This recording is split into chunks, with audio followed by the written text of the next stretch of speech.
there any regret in your mind about how it played out? You got to the championship game and your first round pick didn't play a snap, and maybe if you did something different, maybe you'd have gotten over the hump. No, don't look at it that way. Really no regrets looking back at the draft last year. I think obviously the opportunities that our players got from that draft class, I thought they performed very well. I think there were limited opportunities, and obviously we had some unfortunate injuries. We had some COVID situations we went through as well. But looking at all those guys that we drafted last year, I'm excited about their future and what they can do for the Green Bay Packers. And the opportunities they were given, I thought they performed well. You got to ask the question, but there's no way that Brian Gutekunst is going to come out and say, yeah, you know what, we really screwed up by trading up in round one to get a quarterback who did nothing in 2020 as a rookie, and if only we had spent the first-round pick and the fourth-round pick that was packaged to move up, we would have had a couple of players who could have made a difference against the Tampa Bay Buccaneers. That's unprovable without a time machine or an alternate reality, Chris, but at some level, surely Brian Gutekunst in a quiet moment has thought once or twice or more often this year, man, maybe I just should have gone out and got some players who could have helped us make a difference in that NFC Championship against the Buccaneers. I mean, I would hope so, but they're not going to admit it now, of course, because that's too obvious and everybody's been throwing it into their face and all of those issues. But, really when you look at it as a whole, okay, Mike, what's the difference between the team that lost to the 49ers in the NFC Championship game and the team we just saw this past year? I mean, it was the same team. There was nothing different about it. They did nothing. Free agency, draft, nothing. No. It's just the players went back and worked harder. We'll work harder.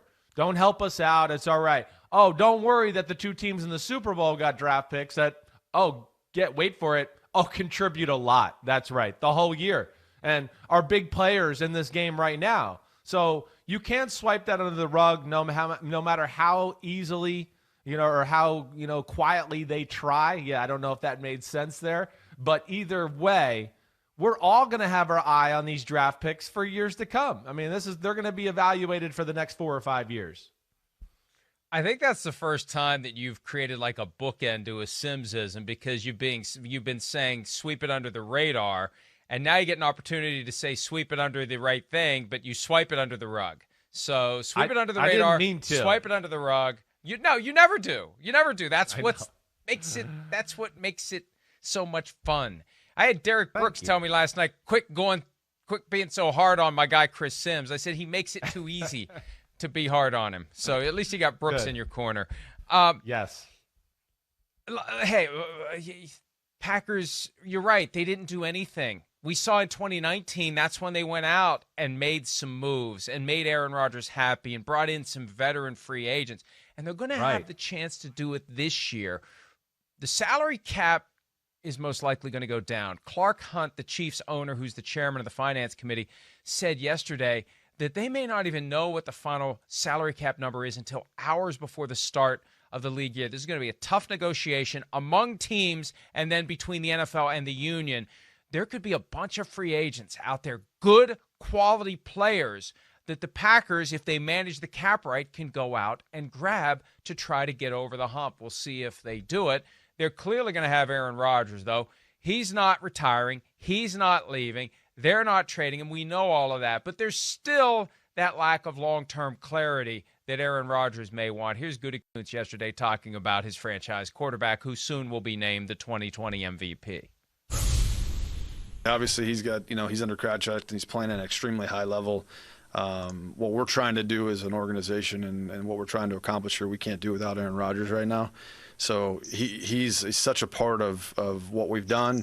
He's such a part of what we're doing right now and certainly in the future. He's under contract. That's the subtle way of saying you ain't getting a new contract, potentially. I mean, because the new contract gives the commitment, that gives the clarity that Aaron Rodgers should want. I don't want to speak for him. Maybe he doesn't like that. Maybe he doesn't like that. No, I think but then why would he say his future's uncertain? A lot of uncertain futures here, myself included. Again, that's the fuse that was lit. We don't know where that fuse is going. It's I know, one of those need movies where the fuse is just kind of more creeping money, along. though. No, it's not more money. It's commitment. It's commitment. It is I suspect, and again, he doesn't want people reading his mind or interpreting the messages he's sending to Gutekunst and Mark Murphy, the CEO of the team. If I'm Aaron Rodgers, I want to know what's the deal with Jordan Love. Is he going to be traded like Jimmy Garoppolo was after a few years, or is he going to be the guy who I was when you decide you've had enough of the starter and it's time to put the first-round pick on the field? I mean, how Rodgers fell into their laps. They traded up to get Jordan Love. There was something about Jordan Love that they had to have. They went to get him. Right. So that's the clarity. That's, I believe, the core of what Aaron Rodgers wants to know. He put together an MVP season. He did everything he could do to help that team get to a Super Bowl and win it with no help around him. Not no help, limited help around him. No effort by the Packers to make the team better, like you said. I want to know. Am I on a year-to-year arrangement here? If I have a bad year in 2021, am I gone for 2022? Are you just waiting for me to slip up so you can go with Jordan Love? What's really going on here? Give me that clarity. I don't think they want to give it to him because I think they like having a pissed-off, sorry, London, Aaron Rodgers, who's going to show up next year and have another MVP season if he doesn't have that clarity. Yeah, well, that's a possibility, and I don't know. Did you got me there? Okay, good. I glitched for a second. I mean, that's a possibility, and for Aaron Rodgers, okay. If they don't want to help the team out or do anything like that, maybe you just go, all right, kiss my butt. I'm out of here in 2 years, no matter what, because you're right. All the warning signs say they want to play Jordan Love at some point in the next 4 or 5 years, right? The next 3 or 4 years. Now, are they going to really go all in for Rodgers and put a team around him to now where they become really good for the next 3 or 4 years? Maybe 5, and now Jordan Love becomes a moot point, going forward? I don't know. That's going to be the risk-reward of that factor. Oh, support Rodgers. Whoa, the Jordan Love thing's going to have to wait probably longer. Don't support Rodgers. Now all the pressure's on Rodgers to make it all happen, and maybe we could see that year he falters. That's when they try to, put a Jordan Love in there. Now it's going to be on Gutekunst and the front office to really help steer that discussion to a degree. And that's where I'm going to be interested too. Will they go all in on Rodgers? Mike, here's the big thing, because, you hear about it so much. Rodgers choking, playoffs, all those things. Players matter, everybody. Players really matter, and they really matter in playoff football. It's no mistake that the 2 freakiest teams in football are in the Super Bowl with just freaks all over the field on both sides of the ball. Aaron Rodgers and the Green Bay Packers, they're so built through him, Mike, and his ability to execute and make throws. But what happens in the playoffs, Mike? They don't call pass interference. You're allowed to hold and do things. It's hard to just execute. The defenses are better. So now you need some guys that can just go, I can beat that guy. I'm Tyreek Hill. You can't hold me because I'm too fast. Or if you miss, I'm going to run by you for an 80-yard touchdown.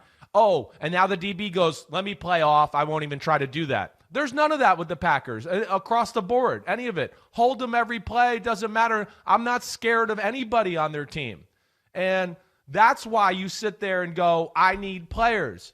You need big-time defensive tackles and people like that to help win in those type of games, because we didn't see flags. And executing's not just going to get it done. It's about hitting and tackling and making plays. And that's what the 2 teams in the Super Bowl do. And the Packers don't. They just rely on one guy to put pressure on the other team through his great throws and execution. And it's just almost impossible to win like that, 3 games to win a Super Bowl.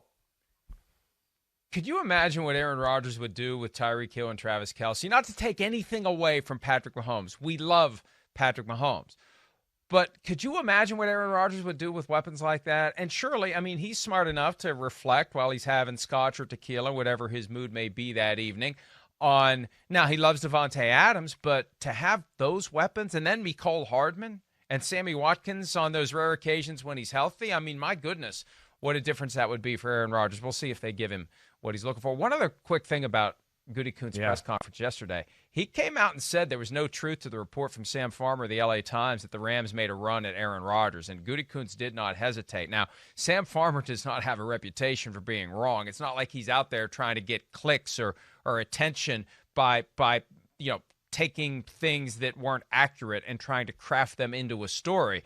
So I don't know what happened there. I don't know if it was just McVay calling up LaFleur since they're former colleagues, and LaFleur saying don't even bother, and it not getting back to Gutekunst. But Gutekunst was willing to say no truth to that rumor. And I think the last thing Gutekunst wants is a bunch of teams calling up making offers for Aaron Rodgers, because that gives Rodgers leverage if it happens. Yeah. That gives him power. If he's in demand, if half the teams in the league are saying we want him, we want him, we want him, that allows him to say, will you just please give me the clarity that I'm looking for? Am I going to be here or am I not? No, I know. That's where in some ways I wonder if Aaron Rodgers wants that contract security or clarity. Maybe he's just going, what? They're going to give me contract clarity, okay, security, and still not add to the football team, and I'm going to be stuck in this same, Aaron Rodgers can't win the NFC Championship game conversation. Maybe he's had enough of that crap too. Maybe he's willing to go, let's just see how the next year or two go, and I'll see where it goes, and maybe I'll just keep my current contract, and I'll play hardball when it comes time to. You take a page from the Tom Brady playbook. You finish out your contract, and then you go to that year's equivalent of the Tampa Bay Buccaneers. Exactly. Maybe that's how it all plays out. Hi, I'm Mike Tirico, and thanks for watching. Make sure to hit subscribe for the latest news and highlights from NBC Sports.